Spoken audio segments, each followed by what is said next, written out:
Anthony, c'était le match contre les Vipers de Renan, un adversaire à votre portée.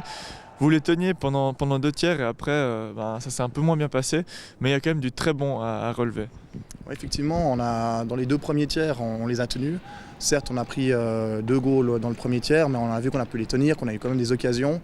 Malheureusement, c'est vrai qu'au 3e tiers, on a mal commencé ce tiers, avec notamment une pénalité qui nous a malheureusement fait prendre un but.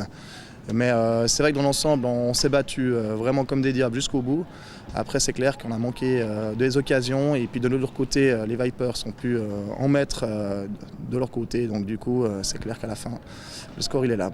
Ouais, il y a des bonnes choses à tirer, notamment l'esprit d'équipe au début du match. On était vachement motivés, il y avait une bonne cohésion, on était parti d'attaque. On a eu 2-3 bonnes actions en début de match et ensuite au 2e tiers, on est bien revenu avec le but également. Parce que sévère quand même si on regarde le déroulement du match, parce que après 2 tiers, il n'y avait que 3-1. Comment est-ce qu'on analyse le match en tant qu'entraîneur? Déjà, je vais venir sur les bonnes choses qu'on a vues ce soir. On a eu une série de défaites assez difficiles ces derniers matchs. Et franchement, on a eu un bon début de match, un bon premier tiers, malgré 2 buts encaissés un peu, je dirais, de manière un peu malchanceuse. Après, l'équipe a bien réagi sur le 2e tiers. On finit le tiers 1 partout. Donc là, on était vraiment dans le match. Et on est retombé dans nos travers sur le dernier tiers. On a eu des occasions, on a joué à 5 contre 3. On a perdu un peu le fil. On n'a pas pris nos occasions, on n'a pas réussi à marquer, à faire la différence. Et après, on s'est un petit peu effondré. Et j'avoue que les Vipers ont bien joué le coup. Ils ont marqué, ça nous a coupé les pattes. Et je dirais la masse était dite. Ça, c'est bien dommage, quoi. Qu'est-ce qui explique justement ça, que vous vous effondriez sur le 3e tiers? Pourtant, là, vous étiez pas mal de remplaçants aujourd'hui. Non, aujourd'hui, on était un effectif complet par rapport à ce qu'on a vécu ces 4 derniers matchs. On se retrouvait à 9, à 10. Là, on était pratiquement 3 lignes complètes. Bon, il y a quand même 2 joueurs qui sont sortis sur blessure. Donc, ça a un petit peu marqué les esprits et l'équipe. Après, franchement, on a une spirale on est un peu à fleur de peau. Dès qu'on prend un goal, on perd un peu le moral. C'est quoi? C'est dans la tête que ça se passe? Ça joue un petit peu dans la tête.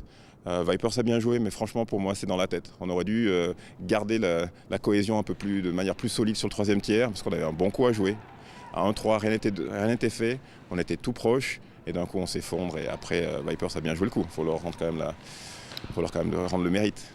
Qu'est-ce qui manque pour marquer ces 2-3 buts qui vont faire venir la confiance ensuite par la suite? Potentiellement des heures de glace, un petit peu plus une patinoire, parce qu'à Nyon on se trouve actuellement sans vraie patinoire. Après ouais, c'est clair, c'est se retrouver ensemble, retrouver les mêmes joueurs, les mêmes lignes et pouvoir ensuite faire des phases de jeu un peu correctes. Pour finir, on est à peu près à la mi-saison, hein, si je ne me trompe pas. C'est quoi l'objectif pour la suite, le but? Faire des tiers comme on a fait au 1er tiers et au 2e tiers. Et si on peut en enchaîner 3 d'affilée et faire un bon match et rapporter 3 points de temps en temps, ça serait vraiment bien, quoi. Préserver la cohésion d'équipe, jouer à 15, c'est-à-dire que les blessés reviennent et qu'on se serre les coudes, franchement. Et qu'on prenne du plaisir sur la glace, on est là pour ça. On va quand même retenir justement ces 2 premiers tiers qui ont été bons. Un message à faire passer à l'équipe? Qu'il ne faut rien lâcher, que les fêtes de Noël arrivent, on a encore quelques rencontres. Mais il faut rien qu'on lâche, qu'on continue à s'entraîner aussi à l'extérieur pour qu'on soit bien physiquement, pour éviter les blessures. Et puis on va y arriver, ça c'est sûr.